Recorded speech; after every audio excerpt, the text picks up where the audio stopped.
This is for the players.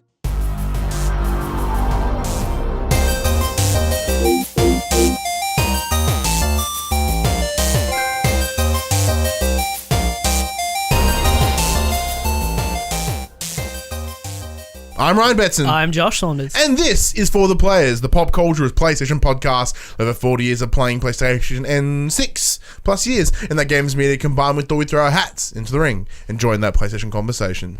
Just realised that I don't have anything to do while you speak. This PlayStation conversation happens every Monday morning at 9 a.m. Australian Eastern Standard Time on YouTube and 8 a.m. on iTunes and the other podcast services. If you'd like to be a part of that conversation, please join us on Facebook, join us on Discord, comment below, or if you're feeling generous, join us on Patreon at patreon.com/PopCulturists. Head over there, check out the tiers. There might be something there that interests everybody.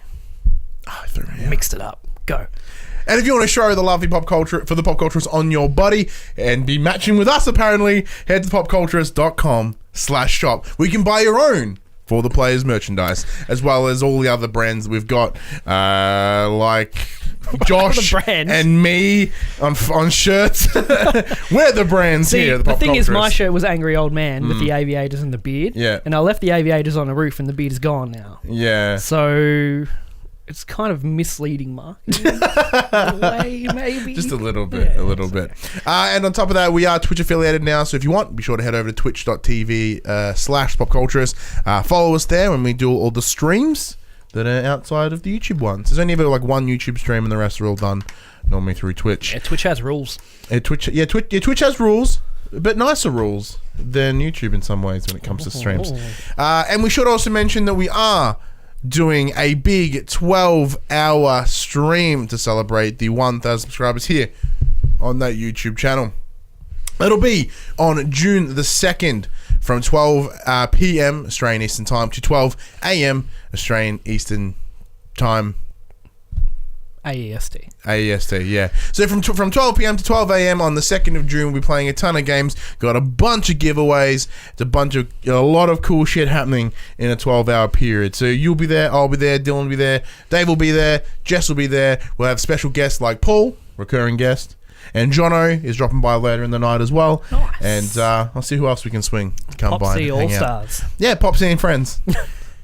But, PopC and acquaintances. Yeah, PopC and some buddies we know. Let's be real. Yeah.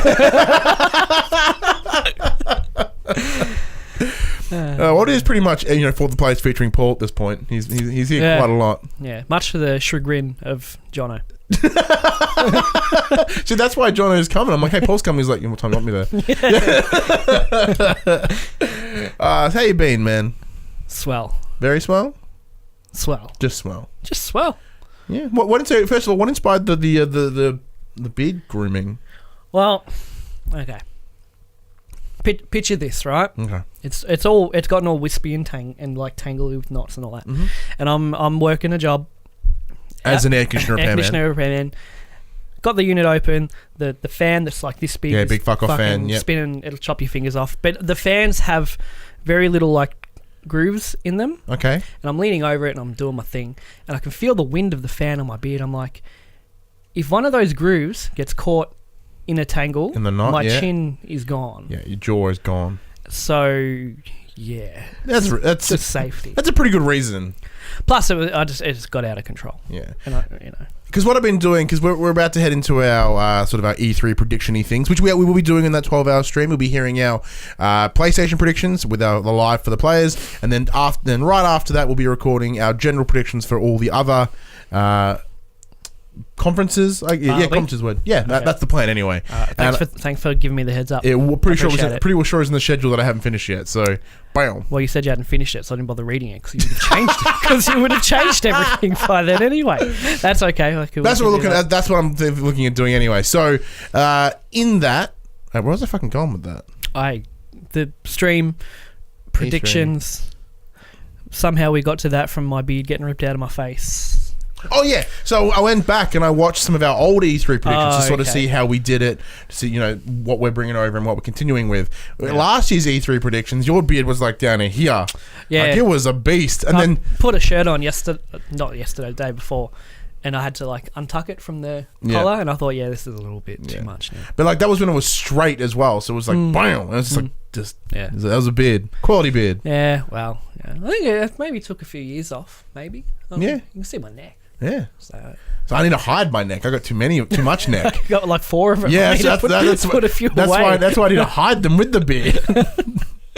What else have you been up to, man?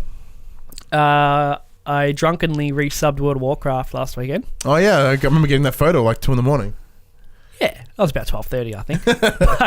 So I thought, while I'm on it, I may as well kind of get my affairs in order for the new expansion's coming. Expansion, the beta's up soon. Yeah, so play all my classes. What do I want to bring into the next expansion? Consolidate all my gold onto that character and all that stuff. Yep, it's wow. What's a good decision? Wait and see. If you can play it enough, you don't have to pay the subscription fee anymore. But that encourages you to play a fucking hell of a lot more as well. So I've been playing it a lot. I imagine you would. Yeah, that's what I do. What about you? Been pretty quiet week actually. I've played a game that I can't talk about yet because the embargoes. I went back to God of War. It's been chipping away at that plat. 4 Valkyries down. Midgard is pretty much done. I will have to go back and do all the Odin's Ravens because that was the last trophy I got brutal as well. But they're not too bad, actually. Yeah, I'm pretty sure I've got I've got like 10 of the Jotnar boards. Jotnar shrines. Jotnar shrines, yeah. And I think the ones I don't have might be in. There's only one more. There's only 11. There's 11. I have 9 then. The trophies for all of them, and there's... Oh, is it 11 or 12? I think it's 11. I'm pretty sure it's 11. Because I had 10, and I needed one more for the trophy. Yeah. Are the other ones in the other realms? There are a couple in other realms. Yeah, so I'm thinking I may have more to go. If you highlight another realm, and it's got, Ravens found, chests open, and there's something that says undiscovered, and you're like, well, it's not the Ravens because that's listed, and it's not the chest because that's, so it might be a Jotnar shrine. Okay, which means there's one more Jotnar shrine in Midgard as well. Yeah, my last one was in Midgard. Walked past it like 14 times. When I found out where it was, I'm like, I literally just had to turn around. It would have been behind me. So yeah, a couple of times I've been looking for like the runes to like open those like the chests. I'm like, fuck. I bumped the controls. Some of those are really hard. Yeah. Especially the timing with the 3 bells one. But thankfully they're not a trophy anyway. Yeah. Well, because I haven't quite got the rage meter full yet, so I do have to hunt them down. Oh, okay. But at this point, right now I'm working on Niflheim. So I'm doing all the smog and gathering all the echoes to sort of build that up and get that. I like that place. It's a good grind. It's fun. Yeah, grind. it's a good grind. You get to muck around with all your abilities and all that kind of stuff. It's shit when you first get there because the meter is like really kind of taxing.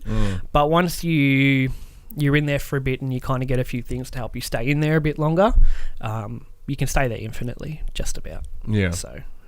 Yeah, which would be handy because there is that Valkyrie there as well.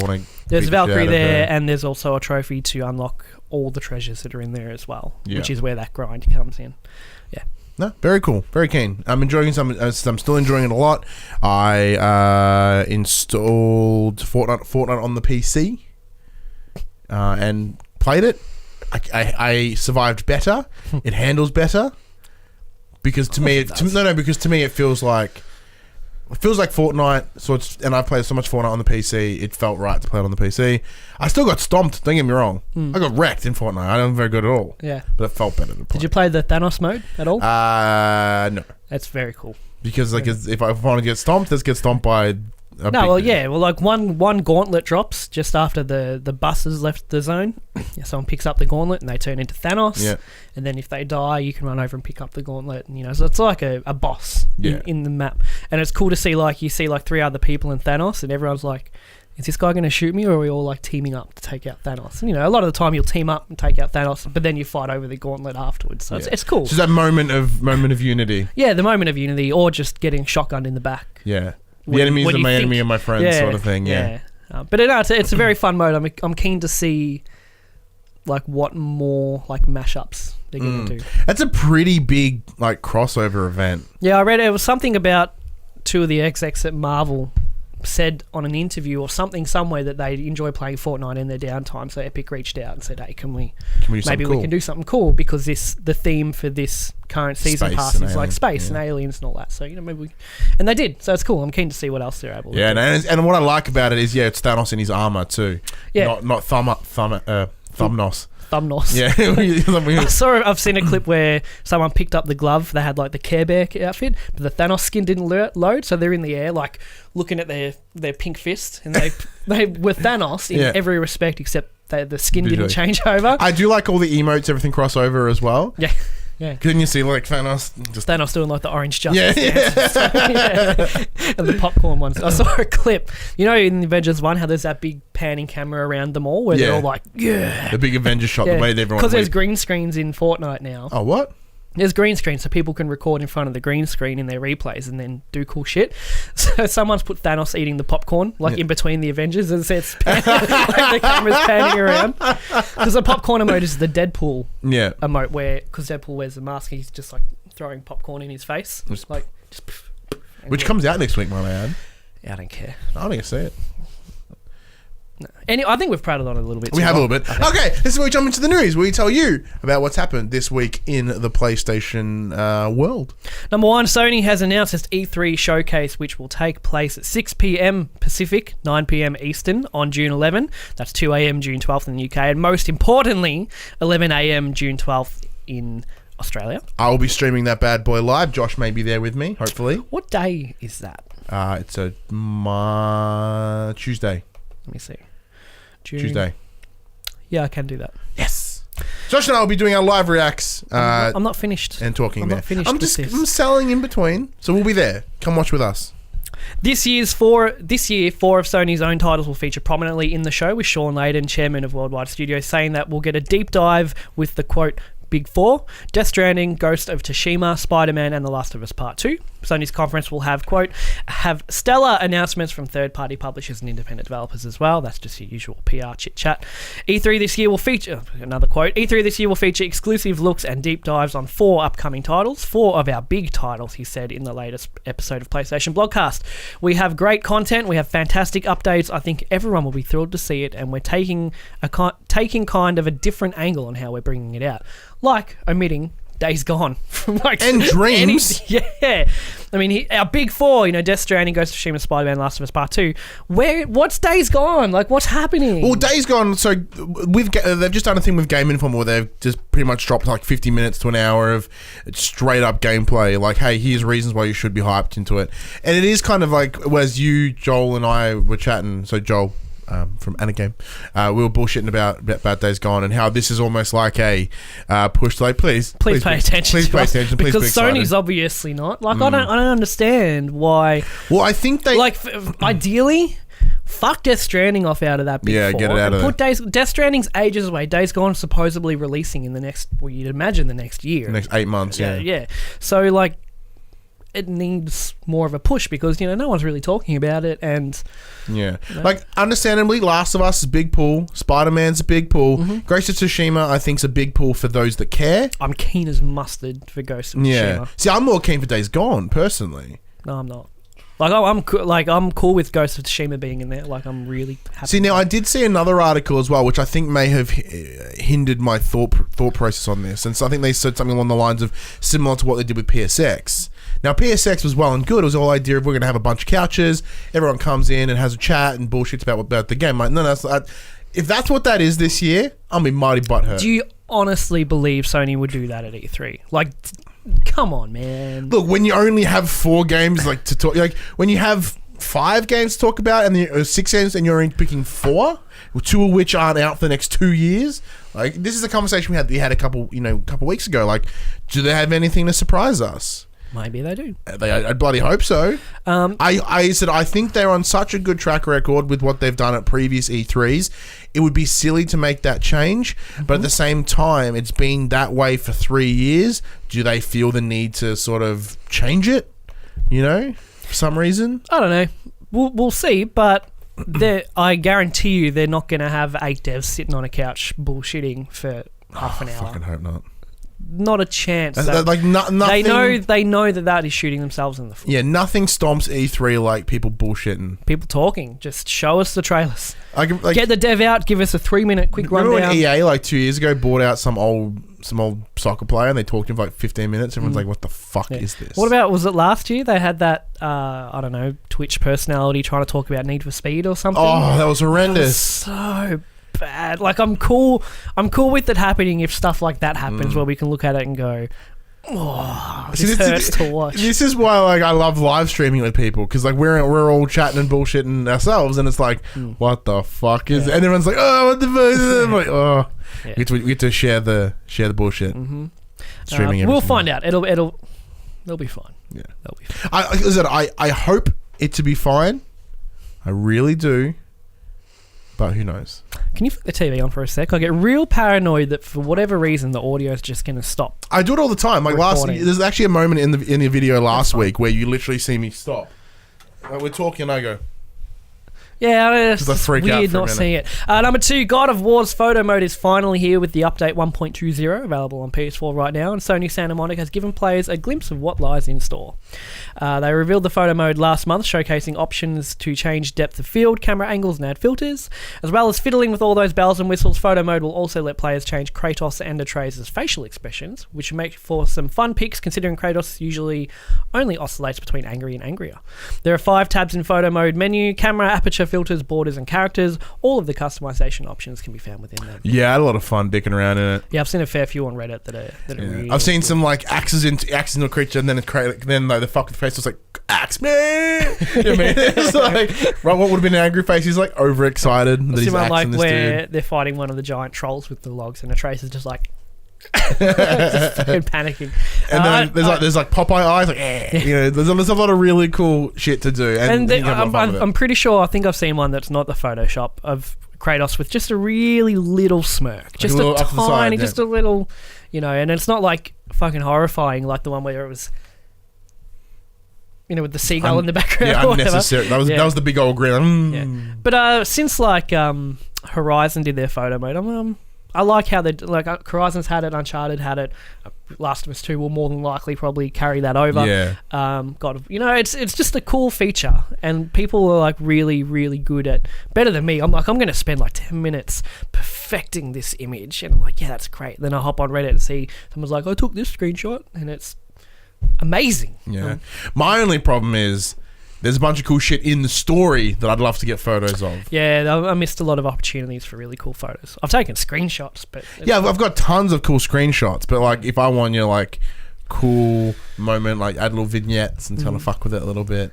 Yeah, with the boat, I think would be a good one. Or where Atreus kind of goes off the deep end and he has that final talk with him, where he's on his knees and the hands on his shoulders. Really lots of cool, very cool story shots that would have made. Yeah, it would have been really cool. But like I said, I would like to go back, but I think I'll come. I think it's a game I'll come back to, maybe the end of the year. Well, you want to finish off your plat and you can't play through anyway. Yeah. And then But as I said, if I happen to find some cool shit as I'm doing my plat run, maybe I'll stop and take a photo. But. Despite gambling regulators clamping down on loot boxes in video games, the EA CEO Andrew Wilson insists that the publisher does not consider the likes of FIFA Ultimate Team packs gambling. It's not really, like you said, it's not really your decision. It's not your choice, dude. Yeah. Quote, "We don't believe that FIFA Ultimate Team or loot boxes are gambling," he said during an investor call. Firstly, players always receive a specified number of items in each FUT pack, FIFA Ultimate Team pack. And secondly, we don't provide or authorise any way to cash out or sell our items virtual currency for real money. Well, you do, because it happens.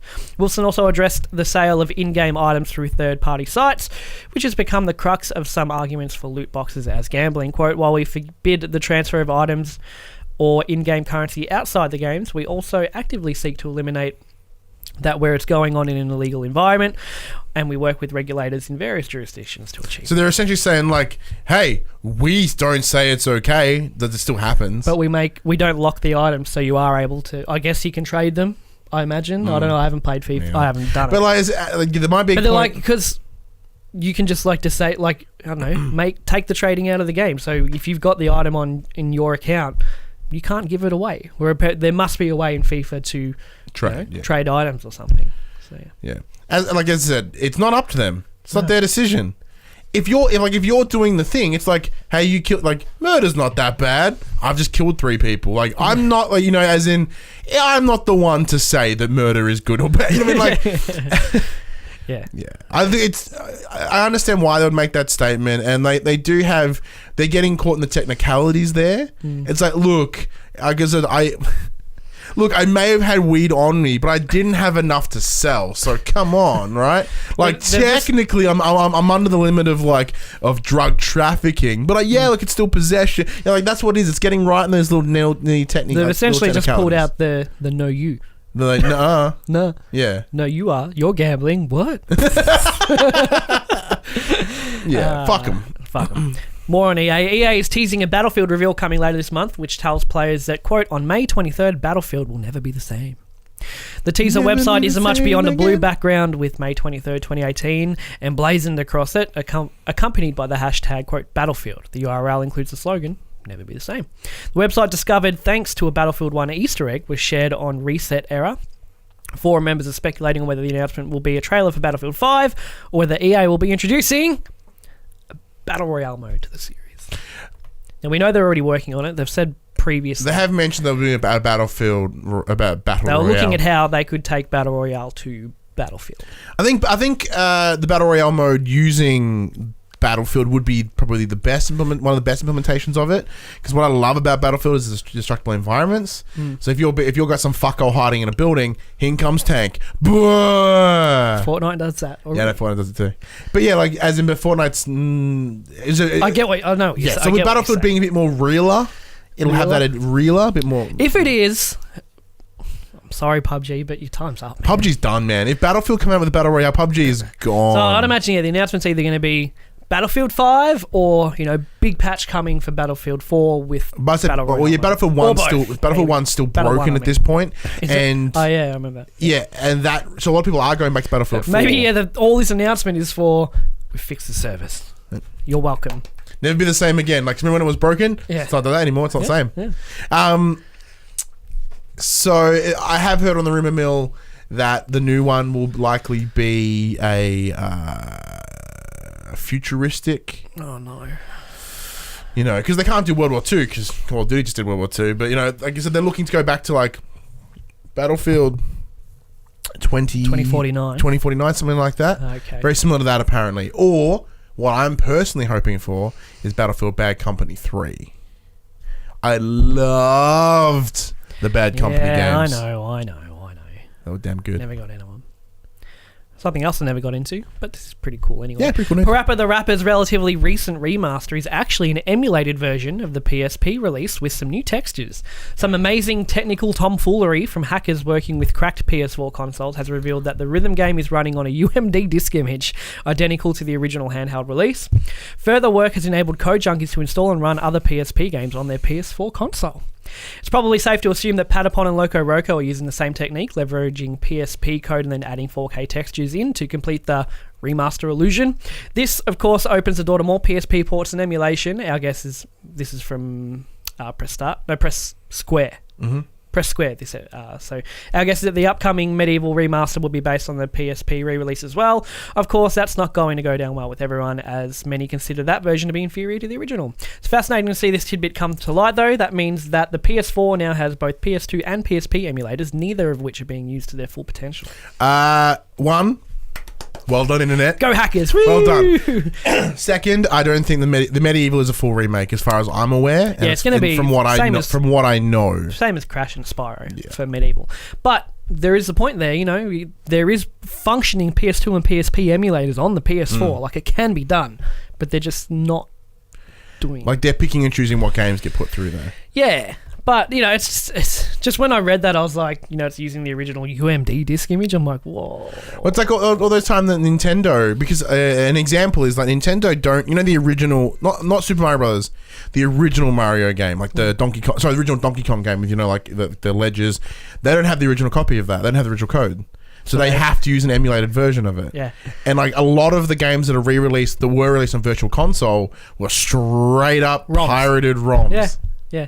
I know. I remember reading that. That's fucking hilarious. But like, granted, this is the original UMD emulation here, but it's like you could do some real this is the thing. Like, if they wanted to, they could just go, "Hey, we're not like this Shenmue. Right? Shenmue 1 and 2 are coming later this year.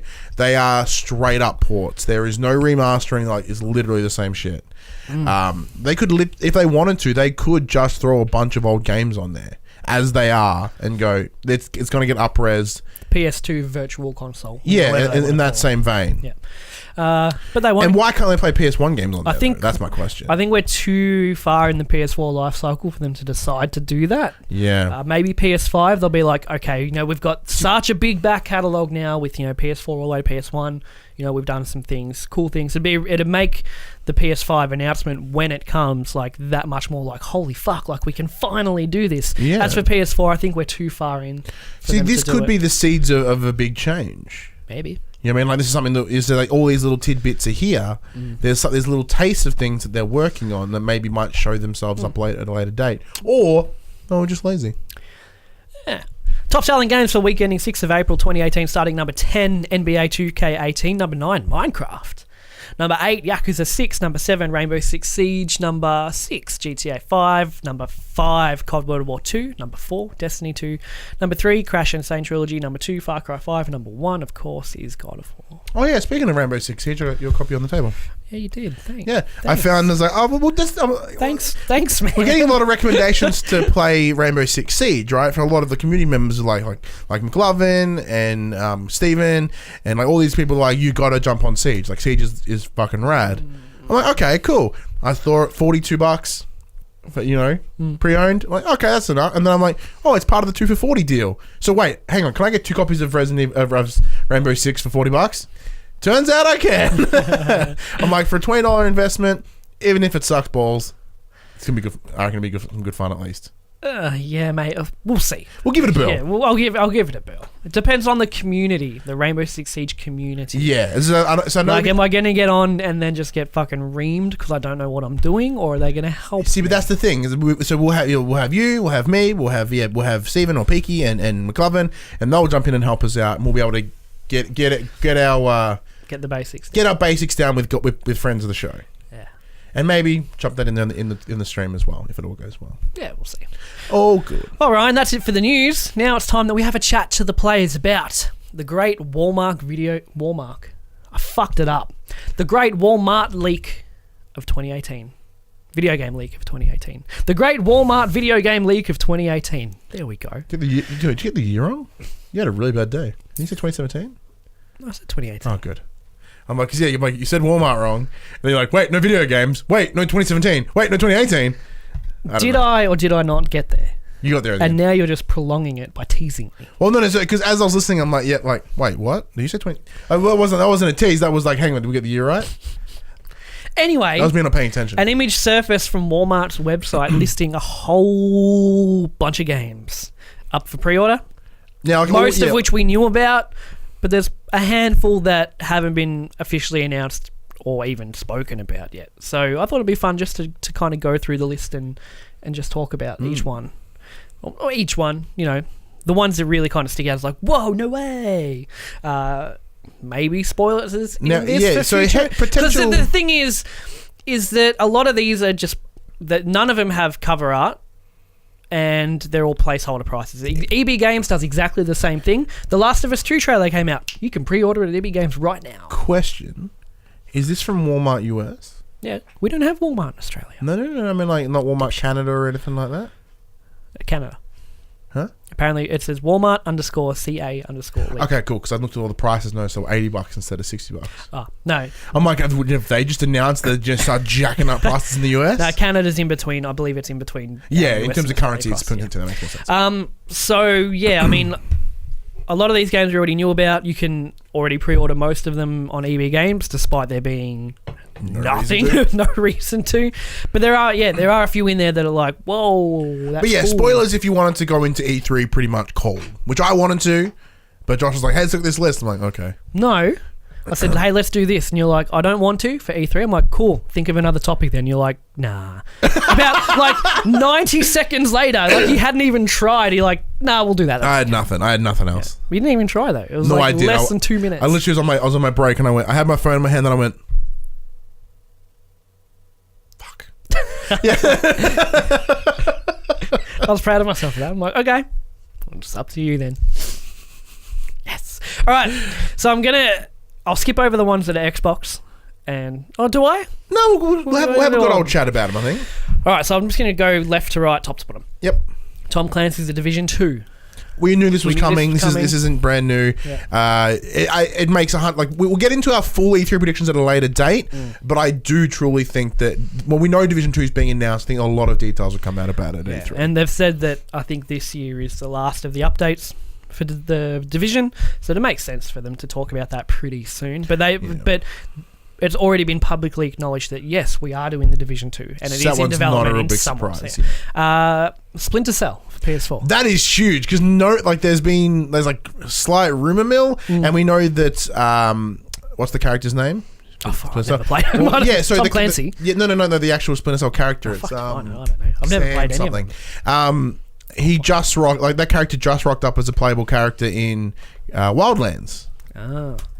So there is a little bit of Sam Fisher. So he just rocked up playable in Wildlands. So that maybe that was a test of the water, so find out what's going on. People are like, oh my god, it's Sam Fisher. Like, oh my god, it's Sam Fisher. He's playable in Wildlands. They still care about it. Yeah, and I know there's a lot of love for Splinter Cell. Mm-hmm. Do I think this is a legit leak? Quite likely. Yeah. Well, when was the last Splinter Cell title was about 5 years ago, wasn't it? Yeah. Black Light? Yeah, I think it's Black Retribution or something like that. Black Light Retribution. No, that's another game in itself. A game called Insurgency Sandstorm. See, when you first read this, because we did have a quick glance before you came in the room. You said, Insurgency. I'm like, whoa, hang on. There was that rumor mill that the next Batman Arkham game wasn't to be made by Rocksteady. It was to be made by Warner Brothers in Montreal, and it was going to be called Batman Arkham Insurgency. I'm like, get the fuck out. And then you went, oh, there's a semicolon. Maybe it is, and it's a placeholder title just so people don't get like, whoa. Could be. What was it, Sandstorm or something? Insurgency Sandstorm. Yeah. Is there like there a Batman sand boss? Villain? Not really. No, Spider-Man's got one. Yeah. No, not that I'm aware of. Oh, it could be Batman. Could be Batman. You've incorrectly heard it here first. Or correctly, if it's correct. If it's correctly, we'll take it. Until then, yeah. Last of Us Part 2. Duh. You could pre-order that from the moment the trailer drops. Yeah, Just Cause 4. Makes sense. Just Cause 3 was quite a while ago. Very popular game. A lot of people loved it. Runs like shit. It did run like garbage. Absolute garbage. It got sort of patched out over time, but it's still also really janky in some places. A lot of people still playing it, and a lot of the clips that pop up on Reddit/r/gaming just stupid Just Cause shit. Strapping rockets to cows, but then the cow like goes into space and hits a plane, and the plane falls, and like just wacky stuff. I'm trying to think who published that. I don't know. WWE 2K19. Given. I mean, that's no surprises there. Dragon Quest 2. Electric Boogaloo. I'd buy it. I'd buy it. I've never played the original. No, me either. But some people might be like, Poof. That might maybe. We've got Just Cause 4 on Xbox. For Xbox and PS4, Destiny Comet. Now, I don't think this is anything to do with Destiny, because it is literally called Destiny Comet. Like, it's one phrase. Oh, okay. No Destiny, semicolon, Comet, like nothing like that. But I think that's gonna be in a tough place, because you know how we remember when like ZeniMax cracked the shit at Mojang Scrolls game, because it was called Scrolls. Yeah. So I think if this was some sort of legitimate name called Destiny Comet, people are gonna, because Destiny is such a known name now. I think someone would have jumped on that shit. So do I know what that is? Not a clue. Because they've only just released the latest Destiny 2 expansion this week. So it might be a little bit too soon to announce the next one. Yeah. It'll be in space. I can guarantee you that. Final Fantasy VII Remake. It's not coming. Do you think... Okay, I know we're saving E3 for later, but do you think it'll be there in any form? No? Not even at the Square Enix? Well, Square Enix now have their own conference. I know. Which is something I have to now... Maybe this is why they're like, it's ready. I think it's Kingdom Hearts and maybe the Avengers game. Okay. Likely the Avengers game, because jumping off the back of Infinity War. But I think that... Because just recently they were hunting for new employees, because they're saying, and there's on the rumor mill think there was a report that was they've pretty much scratched most of it and started again. So previously it was external. So it's developed by an external studio, and all the footage we've seen so far was from the external team. They then were like, nah, not happy with that, brought it back in, and then they've scrapped it and allegedly have scrapped it and then work on it. And then apparently it's been scrapped again, but I think that may have just been what I will say about what we've seen so far is graphically, like, this is how the game always looked to me. 20 years ago when I was first playing it, that's how I remember it looking. And it looks great, and the character models are amazing. I can't get behind them changing the combat to the, mimicking kind of the action-orientated combat that, the latest Final Fantasies have had. There's nothing wrong with turn-based combat. I mean, Persona 5, showed the world that when it blew up last year, and it's turn-based combat. So, I don't know. Do you reckon it'll still be episodic? The original was 4 discs, right, on the PS1. One. It was 3, and 8 was 4, I think. So I don't know. The game is fucking huge, and maybe they can't fit it all onto one Blu-ray, which is why they want to do it episodically. Or they could. I've never seen a current gen video game have more than one disc inside the cover. Yeah, because the amount of storage on a Blu-ray disc is insane. It is insane, but it's hundreds of gigabytes. But the game, if from what we've seen so far, Final Fantasy VII, if that's the whole, if they're doing that same treatment to the whole world, I can believe it that it won't fit on one disc. It's incredible how big that game is. I think the episodics came from not from the disc; it came from the density of creating this bad boy. I think so. But yeah, we'll see. Metroid Prime 4 for the Switch. It was announced last year with that little teaser. Do I think it's coming out this year? No. But I don't know. The Switch doesn't have much outside of Smash Brothers and what I think to be August. Smash Brothers is also on there. They don't really have much first parties this year. Because it was pretty much every month for the launch year that it had something big first party, but this year not really. I think it's possible. Like the Pokemon game we'll get to these in predictions at a later date, but yeah. I still don't think the Pokemon game is coming this year. No, I couldn't believe it for a second. But I think they could probably replace that with Metroid. Here's probably the biggest one on the list: NBA 2K19. I realised that's not it. I missed it going to the one I'm really excited for. That's a given. NBA 2K19. Yeah, duh. Borderlands 3. Yeah, huge. Fuck yes. Gearbox have been teasing this for ever. Yeah. And I forget the guy the name that runs Gearbox, but there's been a lot of him hey, I'm working on the mocap for a game, for something you guys want to hear about. Yeah. It's all hinting at what you've been looking forward to, what you've been wanting to see. I'm keen as because Borderlands 1 was good. It was a really good foundation. Borderlands 2 built on it in every way possible, but the pre-sequel kind of fell flat. It's nowhere near as talked about as any of the other games. And I don't know. The pre-sequel was okay, I guess. But to have a dead-on sequel, that's exciting. That is really exciting. And if they do show that at E3, whose conference? My theory is Xbox. You reckon? I think Xbox would pay a ton of money for it. That'd be huge if that was...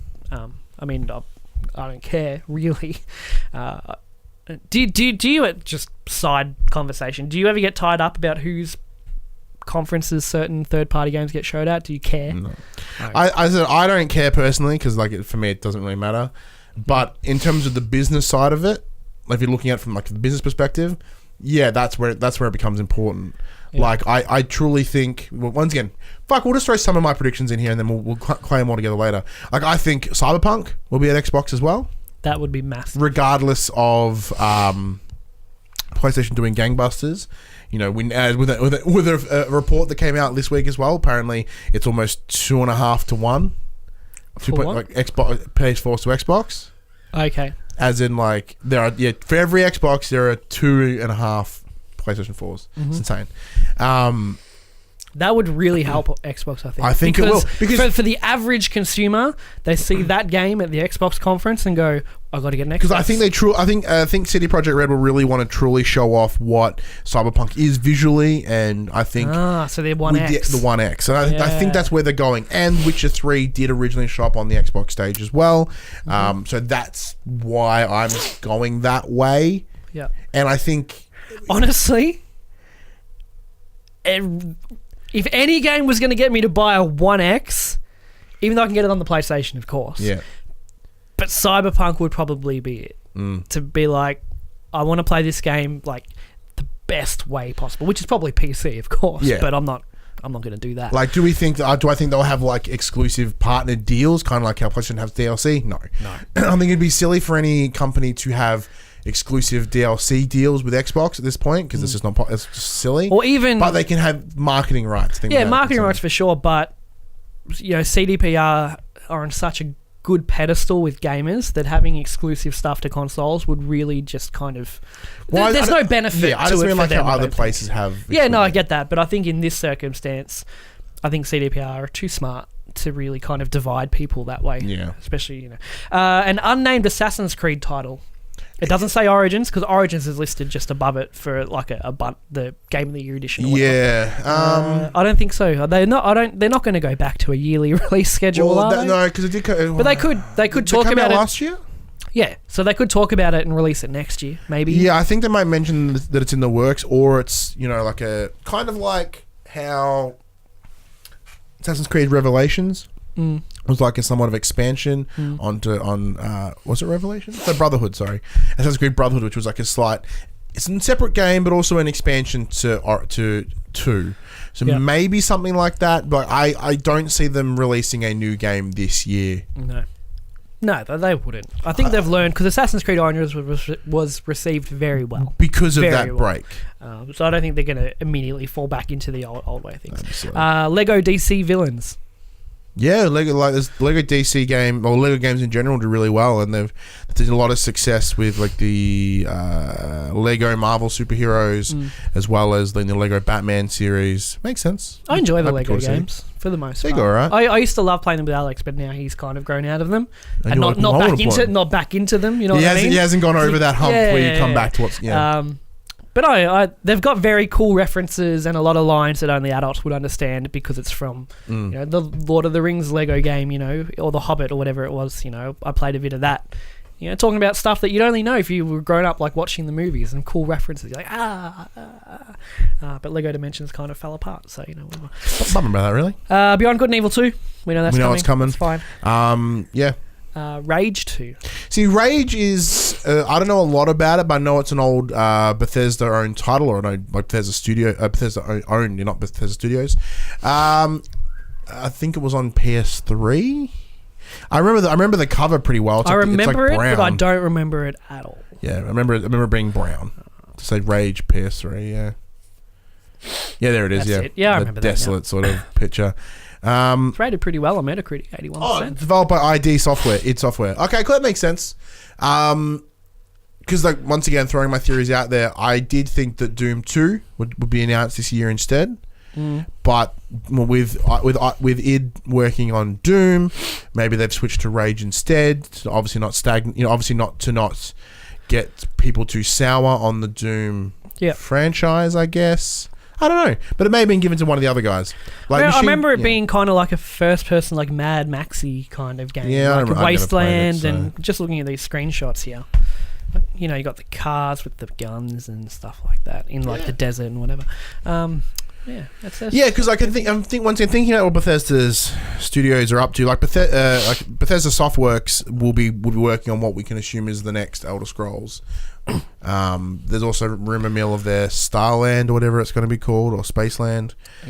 Machine Games just wrapped up Wolfenstein 2, so I think they'll be pretty quiet for a while.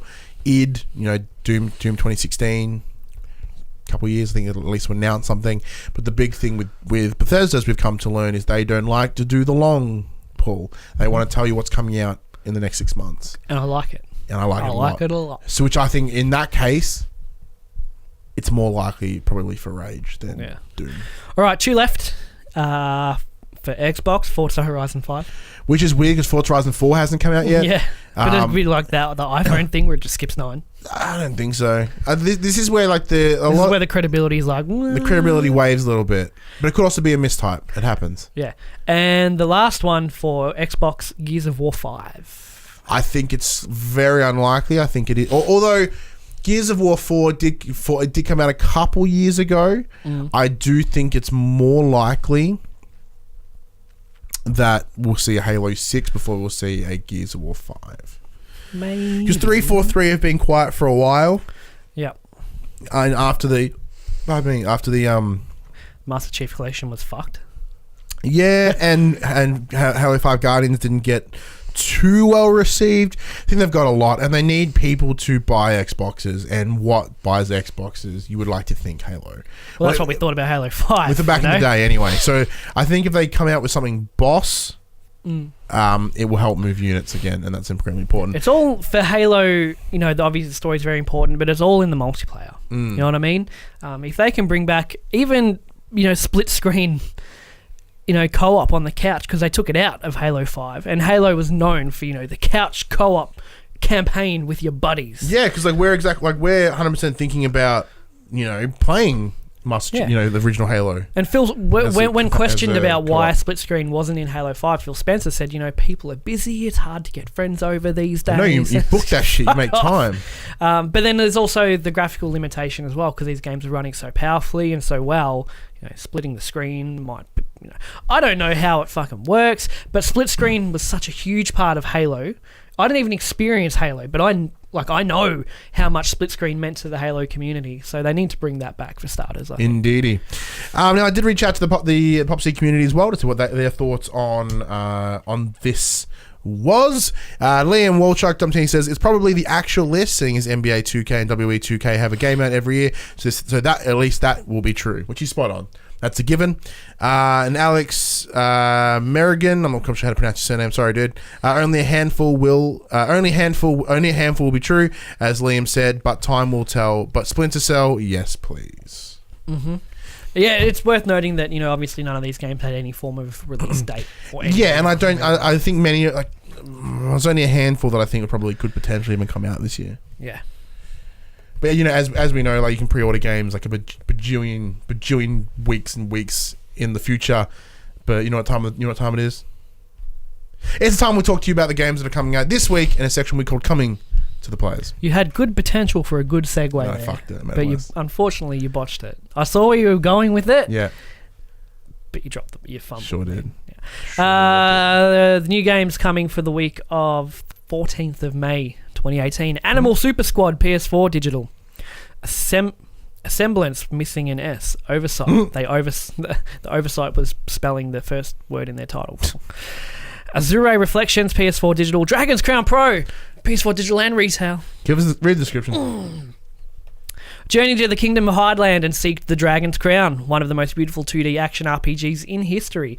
Regardless if magic or steel is your fancy, Dragon's Crown Pro offers a variety of ranged and close combat options for this classic side-scrolling beat-em-up. So this was my second favourite game on the Vita, behind Persona 4. I must have put in about 150 hours into it. It's just a side-scrolling dungeon crawler. Really, really beautiful, sharp graphics. Maybe a little over the top on the girls, just I'll show you some pictures after this. Very nice. But the gameplay itself was so good. It plays like a side-scrolling D&D campaign. You get to the end of a level or whatever, and it's you come across a giant statue. Do you look for a secret chamber in the statue or move on? And the story just keeps kind of splitting that way, which is really cool, and I really enjoyed it. I remember the difficulty spiking insanely at some point, but you have reached out for a code for that. I'm excited to hopefully get back into it. You think I'll enjoy it? Sounds cool. I don't think you would, actually. Cool. You'll play it once and be like me. It's not for me. Sounds like me. Yeah, it does sound like you. Forgotten Anne, PS4 digital. Fox and Forest. See, that sounds like PS4 digital. Goner. He's a goner. PS4 digital. Hitman Definitive Edition, PS4 retail. Horizon Chase Turbo, PS4 digital. Little Witch Academia, Chamber of Time, PS4 digital. You can tell nothing's coming out at the moment, can't you? Magic Knight Grand Chariot, PS4 digital. Monster Slayers, PS4 digital. Omen Sight, PS4 digital. Walden, a game, PS4 digital. Welcome to Hanwell, PS4 digital. Wizard of Legend, PS4 digital. So Wizard of Legend is the featured one. That's what they've used for the thumbnail. Mm-hmm. So I guess that's the one they're like, hey, this might actually be pretty good. But it is your 16-bit dungeon crawler. You remember Magica? You know Magica on the Steam? Yeah. Think top-down but 16-bit. Okay. That's what I gathered from the trailer anyway. But it does look pretty fun. I'm just kind of over the sprite games at the moment, unfortunately. It's a bummer. You look like you were going to say something, you're not? No. All right, well, that's it for the drop, Ryan, as we head into the segment where we share with the players. This is the part of the show where we reach out to you fine folk and you tell us what's something that you think we should check out or the community should check out as a whole. Now, because I'm a piece of shit, I totally forgot again. So I'm going to use the one from the community. It's been like 5 weeks. Oh. I've got 2 this week. You think I'm suddenly going to be less piece of a shit because it's done like 5 weeks? I was hoping you'd grow up at I really haven't done anything. I really have not done anything this week of like any notes. So I used Photoshop for a while. I'd recommend trying that out. Yeah. Hey, that was such a lame premise. I'm like, look, on Wednesday we streamed me ticking around in Photoshop. So like I needed to make some banners and shit. And I was like, I'm not going to do this. Because I put it off for like 4 days at that point. I just kept putting it off. I'm like, man, if I do this on a stream, I'll be accountable and I'll have to get it done. And I did. I got them done. Nice. But it was like, it just seems so lame in the presence. But everyone had a great time. That's good. And apparently, when I threw the idea to Craig's like, there's like a fuck ton of people that actually do that on Twitch, right? That's all they do. I'm like, really? He's like, yeah, it's a thing. I'm like, but they're probably really good, right? He's like, yeah, they're really good. I'm like, wow, I'm not.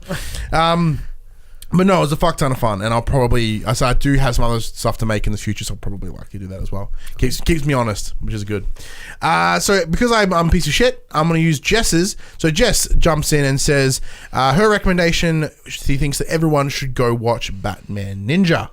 Oh, I forgot about that. An unexpected delight and visually stunning twist on what Batman is conventionally. The Joker's performance in this is one of my favourite iterations of the character yet. And Chris says, jumps in and says, watched it the other day. So good. Cool. I'm really behind with the DC animated films on just DC and comics and stuff in general. Yeah, me too. Been really out of that loop for a while. I've been wanting to jump back in. I just don't have time. Oh, well, I might check that out. That's cool. But yeah, because I think it'd be right up your alley with the Japanesies. Yeah, for sure.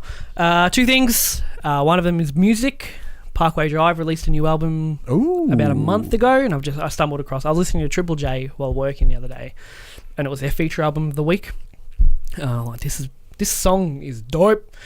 So I checked out the whole album back to back. Magnificent, man. I've always been a fan of Parkway Drive, but not like individual songs. I'm like, this song's rad, that song's rad, but this album is the first one I've gone, this album back to back is just incredible. They've changed up their sound a lot. A lot of fans are shitting on them for it. Fuck you if you are. Well, because there's only 2 songs that I can think of for the Parkway that I know. And I know one's called both from the same album. One's called Deliver Me. Kind of like that's really fucking dope. And then the other one's kind of like a muted guitars, like all mellowed down. It's like oh, like I think it's the same album. It's the opening track of that album. Sleepless? Yeah, Sleepless. Yes. Yeah. That's exactly it.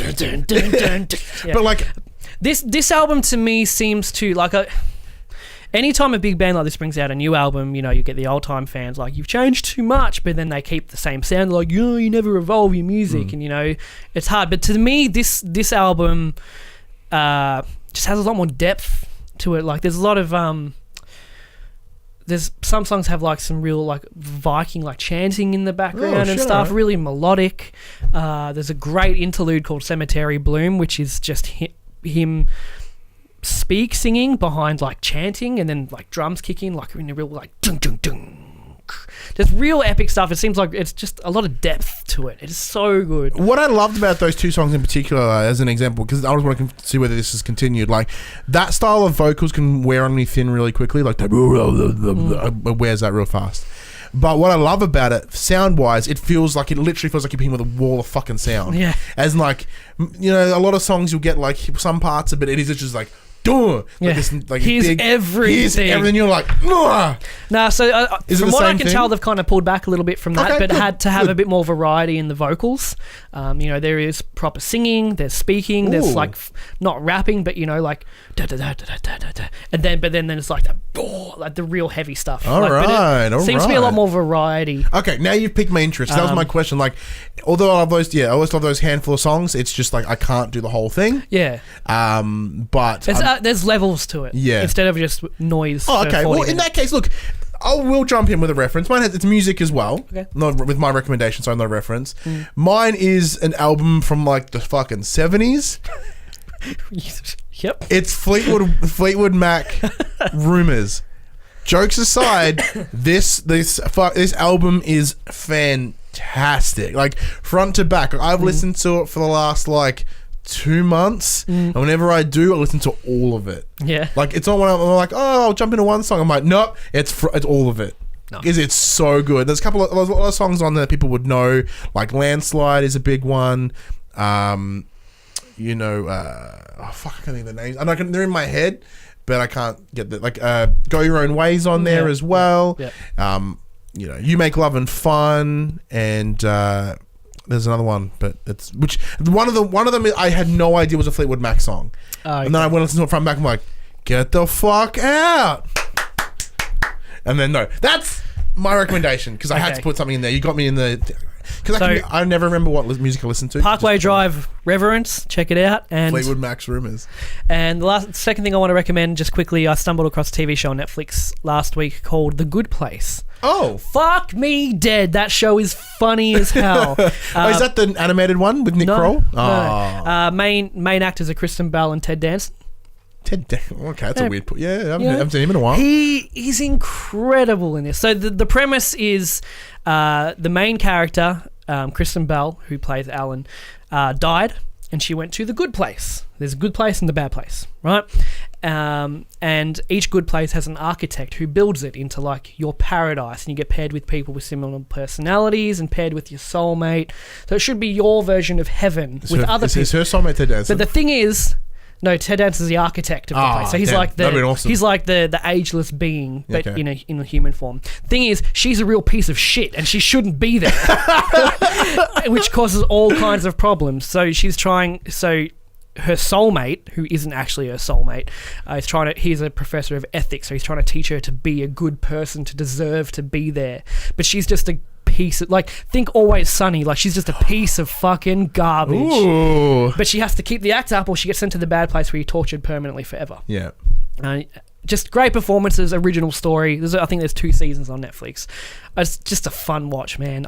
Not many shows make me like laugh out loud when I'm by myself, but I've quite a few of them from The Good Place. Fucking A, I'll check it out. I highly recommend that as well. That's it. That PlayStation conversation happened on a Monday morning at 9 a.m. Australian Eastern Standard Time on YouTube and 8 a.m. on iTunes and the other podcast services. If you want to be a part of that conversation, please join us on Facebook, join us on Discord, comment below. If you're feeling generous, join us on Patreon at patreon.com/thepopculturist. Head over there, check out the tiers. There might be something there that interests you. And if you want to show your love for PopCulturists on your body, like we have, you can go and purchase For the Players merchandise at popculturist.com/shop. And there's also, you can put it on mugs and stickers and pillowcase and all that sort of garbage as well. We can head over to Twitch at twitch.tv/popculturists, where we are Twitch affiliated, so we'll be doing lots more streams. You can come follow us and donate if you do so choose. We'll get into a bit war. Like Holdies and Dave did. Made me like $30. Right, yeah. Fucking champions. And then, of course, speaking of streams, on June 2nd from 12 p.m. to 12 a.m. Australian Eastern Standard Time, we will be doing our 1,000 subscriber celebration with giveaways, with games, with guests. It should be a fuck ton of fun. I should put that on the poster, a metric fuck ton of fun, in quotes. You can do that. Yeah, I might do that for funsies. Quote, Ryan Betson, the man in the stream. You know, I have like in video games, there's like the screen with like 4 out of 5 Eurogamer, like all the accolades. Just have accolades from just us. Yeah. Just like phrases we've said. Yeah. A fuck ton of fun. Josh Saunders, the pop culturist. Ooh, if I can be bothered, I may make that trailer. That's gonna be a lot of fun. But so please come check us out. We'll be streaming all through the day here on youtube.com/popculturists. But until next week, I'm Ryan Betson. I'm Josh Saunders. And that was For the Players. And this is Parkway Drive. I don't know how long the intro is on the video clip. That's not as cool as I thought it would be. We'll come back to it. That's A bit more like heavy rock.